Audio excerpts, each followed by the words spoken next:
ठीक है, next point था उसका, फोर्थ पॉइंट क्या था, मॉलिक्यूल्स अट्रैक्ट ईच अदर ना, molecules attract each other.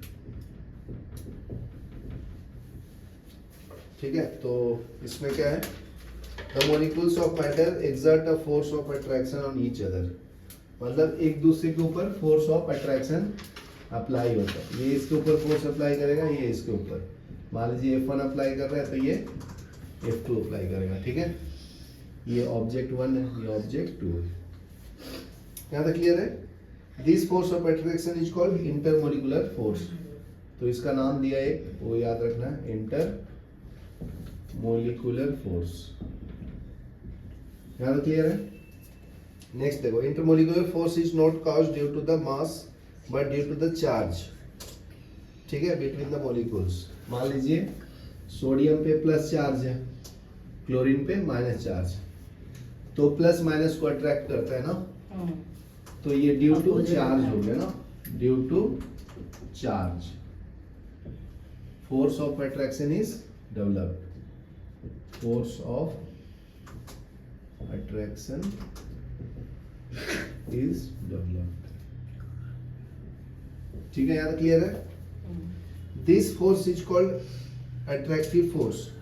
Attractive force कब होता है? जब प्लस माइनस को अट्रैक्ट करेगा तो अट्रैक्टिव फोर्स होता है। अगर सेम चार्ज का होगा, हाँ गुड, अगर पॉजिटिव पॉजिटिव है तो क्या होगा? रिपल्सन होगा, रिपल्सिव फोर्स होगा। नेगेटिव नेगेटिव होगा तो रिपल्सिव होगा। ठीक है, बस चार्ज क्या होना चाहिए? उल्टा, तब अट्रैक्टिव होगा ना। जैसे नेगेटिव पॉजिटिव होगा तो क्या होगा? अट्रैक्टिव। क्लियर है? ओके, नेक्स्ट है, अगर मास रहेगा तो उनके बीच में ग्रेविटेशनल फोर्स ऑफ अट्रैक्शन बोलते हैं, और चार्जेस के बीच में जो फोर्स है उसको हम लोग एक नाम दिया इसका, इलेक्ट्रोस्टैटिक फोर्स। नाम क्या है इसका? Electrostatic force. दो मास है, जैसे m1 हो गया, इनका बीच का डिस्टेंस r हो गया, और यहाँ पे एक और ऑब्जेक्ट रख दिया हूँ m2, तो इनके बीच में फोर्स ऑफ अट्रैक्शन होगा, उसको हम लोग ग्रेविटेशनल फोर्स बोलते हैं। F इक्वल टू एक फॉर्मूला दिया था ना अभी आपको, ध्यान दो, F equal to G m1 m2 upon r square ना, इसको बोलते हैं gravitational force of attraction, molecules के बीच में। हाँ, ग्रेविटेशनल फोर्स ऑफ अट्रैक्शन। ये ड्यू टू मास होता है, ड्यू टू मास।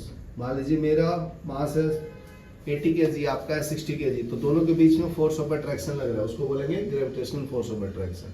ठीक है, ये वैल्यू उसका बहुत स्मॉल है, इसलिए हम लोग अट्रैक्ट नहीं हो रहे हैं। समझ आया? उसकी वैल्यू क्या है? बहुत स्मॉल है। चार्जेस के बीच में अगर जो फोर्स ऑफ अट्रैक्शन लगेगा उसको हम लोग इलेक्ट्रोस्टैटिक फोर्स बोलेंगे। ठीक है ना, पॉजिटिव नेगेटिव, नेगेटिव पॉजिटिव हो सकता है। कोई भी ऑब्जेक्ट है पूरी दुनिया में, सबके बीच में फोर्स ऑफ अट्रैक्शन लग रहा है, तो उसको हम लोग ग्रेविटेशनल फोर्स बोलते हैं। यहाँ तक क्लियर है?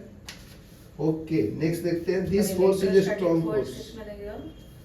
इलेक्ट्रोस्टैटिक फोर्स जब चार्ज रहेगा कोई, चार्ज, हाँ, इलेक्ट्रॉन प्रोटॉन के बीच में जो फोर्स रहेगा उसको इलेक्ट्रोस्टैटिक फोर्स बोलते हैं। ठीक है, वो एटम चार्ज रहेगा फिर भी, जैसे मान लीजिए H प्लस है, क्लोरीन माइनस है, तो इनके बीच में फोर्स ऑफ अट्रैक्शन रहेगा।